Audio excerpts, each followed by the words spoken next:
Let me tell you a little bit about my personal journey to Silicon Valley from India 22 years ago. Growing up in India, like many of you, I got my first telephone when I was 12. In my case, it turned out to be a rotary phone, so it wasn't that great for selfies, but I still loved to call my friends, play with it, and sometimes take it apart. That telephone cemented my fascination with technology. I remember in my parents' house in Chennai, reading about the invention of the transistor at Bell Labs. Of course, that initial invention helped found what became known as Silicon Valley, and out of that came companies like Fairchild Semiconductor and Intel, and all the computers and software that we all use today. You can draw a direct line from that invention to the technology that powers your Twitter feed or your WeChat messages today. I remember reading about that and thinking, it's the idea that matters. It didn't matter where you come from or what your background is.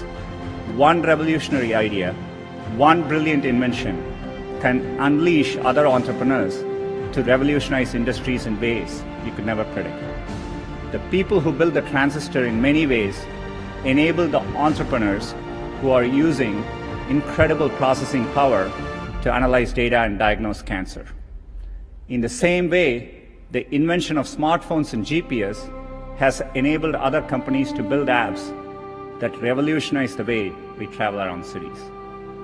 That's why I came here. I had a deep desire to be part of this exchange of ideas, this community of entrepreneurs. And coming to the global hub where this was all happening, I felt welcomed and embraced. People didn't care where I came from, only my ideas and hard work mattered. I'm not alone. The Valley attracts people from all over the world. That is why you're here. I'm excited that over 700 entrepreneurs from over 170 countries are joining us here today. The possibility that anyone with the right idea at the right time can have an impact on others, that is no longer limited to a single place. It's possible everywhere. In India, another early and insightful decision was to create the Indian Institutes of Technology. These are leading engineering and technical institutions that are government supported. I still vividly remember as a teenager jumping onto a crowded train at Chennai and traveling for 24 hours to attend my school at IIT Kharagpur. And that opportunity changed the course of my life. These institutions, over many decades, have played a huge role in creating generations of skilled entrepreneurs in India. There are many countries helping to create positive environment for their entrepreneurs. What we are seeing now is an unprecedented global opportunity. In China, a few months ago, I met entrepreneurs combining social, commerce, and business platforms in entirely new and unique ways. And earlier, I mentioned a game built by an entrepreneur from Vietnam, and he created Flappy Bird. He was a developer from Hanoi who wanted to create simple games, non-violent games, that reminded him of why he fell in love with gaming in the first place. And it quickly became one of the world's most downloaded games for Android and iPhones. Great ideas in technology no longer come from just Silicon Valley. They can and do come from anywhere. And now they can quickly reach scale. I see hubs growing all over the world. Germany, Brazil, UK, Israel, China. The latest figures say that 21% of adults across 60 countries intend to start a business in the next 3 years. And there are over 200 million women around the world who are starting or running a business. It's clear that Silicon Valley is now as much an idea as a place, and it is an ideal of what's possible. And those of us who are lucky enough to have benefited from being in Silicon Valley or hubs like it, owe it to the world to set a good example and clear a path for others. And that is another reason I'm excited to be here speaking to you. Because businesses, academia, and governments all play an important role in removing these barriers. The internet itself is a perfect example of this. It's arguably the greatest economic engine of all time. And its success is largely a result of early collaboration between the US government, the private sector, and researchers from academic institutions, including Stanford. They worked together and made deliberate policy choices to keep the platform open and borderless.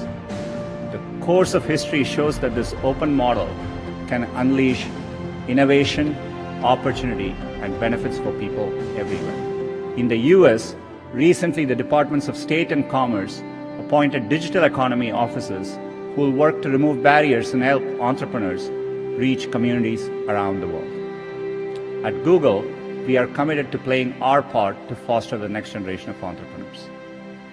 Our Google for Entrepreneurs team has established a number of campuses. These provide space for entrepreneurs to build and work together in major tech hubs to take their ideas and go global. We have opened campuses in London, Madrid, Sao Paulo, Seoul, Tel Aviv, and we look forward to reaching new cities in the future and perhaps welcoming some of you to drop by. Google tools help businesses launch and grow every day. More than 30 million small businesses globally rely on at least one Google product to find customers, to grow, and to be productive. Training. We are also committed to train 5.5 million people on digital skills, investing over $140 million during the past year. In the next year, we aim to provide free digital skills training to 1 million young people in Africa alone. At Google, entrepreneurship is in our DNA. Google was founded here at Stanford, and the company's first home was in a garage just a couple miles from here. Like many of you in the audience, our founders were two young people with a vision of a better future, a better way, and they decided to follow their dreams. We now live on our own campus down the road and in dozens of countries, but the spirit continues. In fact, our most popular products almost all began as big ideas that small entrepreneurial teams dreamed up and made happen. Gmail started with one person's passion to reinvent email. Today, it has over 1 billion monthly active users. Our browser Chrome, a small team's obsession to bring a faster, more secure web to everyone, now has over 1 billion monthly active users.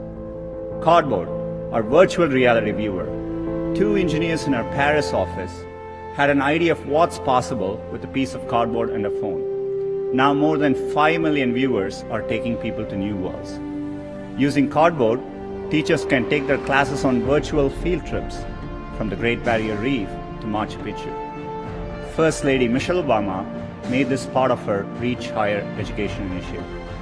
More than 1 million students from 11 countries have gone on virtual field trips.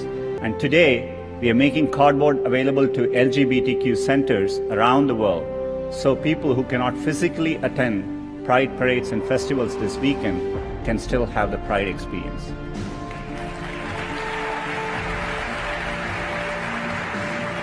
All of this came from two engineers in Paris' bright idea.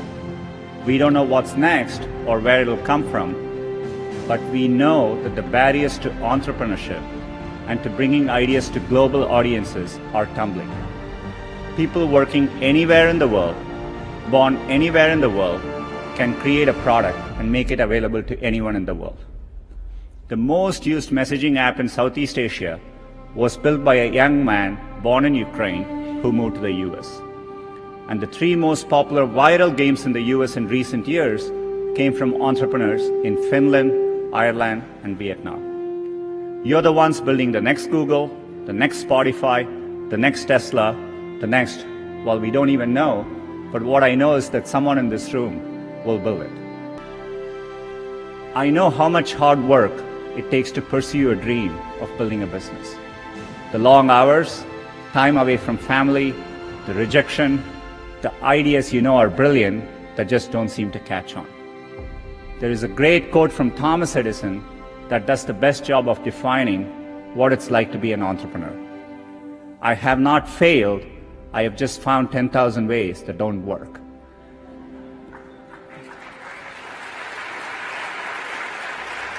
Everyone here is part of a tradition that stretches all the way back to Edison and up to companies like Google today.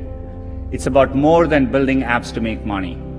It's about transforming industries, creating millions of jobs, curing diseases, fighting global warming, and making our schools richer environments for our children. So I hope you enjoy your time here in Silicon Valley, and I hope you find the summit invigorating, and that when you get home, it encourages you to continue building.